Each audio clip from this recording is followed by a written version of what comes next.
একটি ঘরে বাস করত টুনি আর টুনি তিন ছানা। আরেকটি ঘরে বাস করত একটি দুষ্ট কাক। একদিন টুনির বাসায় কোনো খাবার ছিল না, তাই টুনি ছানারা কাঁদছিল খাবারের জন্য। মা, ও মা, ঘরে তো কোনো খাবার নেই, আমাদের খুব খিদে লেগেছে, খেতে দাও।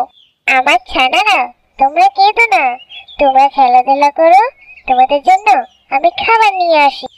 এই বলে টুনি খাবারের জন্য বেরিয়ে পড়ল। যেতে যেতে দেখে কাকের বাসা। কাককে গিয়ে বলল, কাক ভাইয়া, তোমার ঘরে কোনো খাবার আছে? আমার ছানারা না খেয়ে আছে। যাক, টুনিকে একটু ঘোরানো যাবে।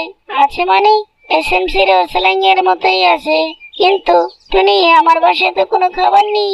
ঠিক আছে, তুমি যদি চাও তাহলে দুজনে মিলে খাবার নিয়ে আসি। ঠিক আছে কাক ভাইয়া, চলো যাই।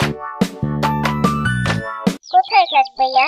এখানে তো কোনো খাবার দেখছি না, তুমি আমাকে কোথায় নিয়ে এলে? এখানে তো কোনো খাবার নেই। এখানে তো খাবারটা ছিল, মনে হয় কেউ নিয়ে গেছে। মন খারাপ করো না টুনি, আরেকদিন তোমায় খাবার সন্ধান দেব। আমি এখন যাই, আমার দেরি হয়ে যাচ্ছে। এই বলে কাক চলে গেল। অসহায় টুনি এখন কি করবে? কোথাও কোনো খাবার পাচ্ছে না। এদিকে টুনির ছানারা খাবারের জন্য অপেক্ষা করছে। কি মজা, কি মজা, আম্মু খাবার নিয়ে আসবে, আমি পিঠা খাবো, আমিও খাবো। কি ব্যাপার, টুনি আর কাক কোথায় যেন যাচ্ছে?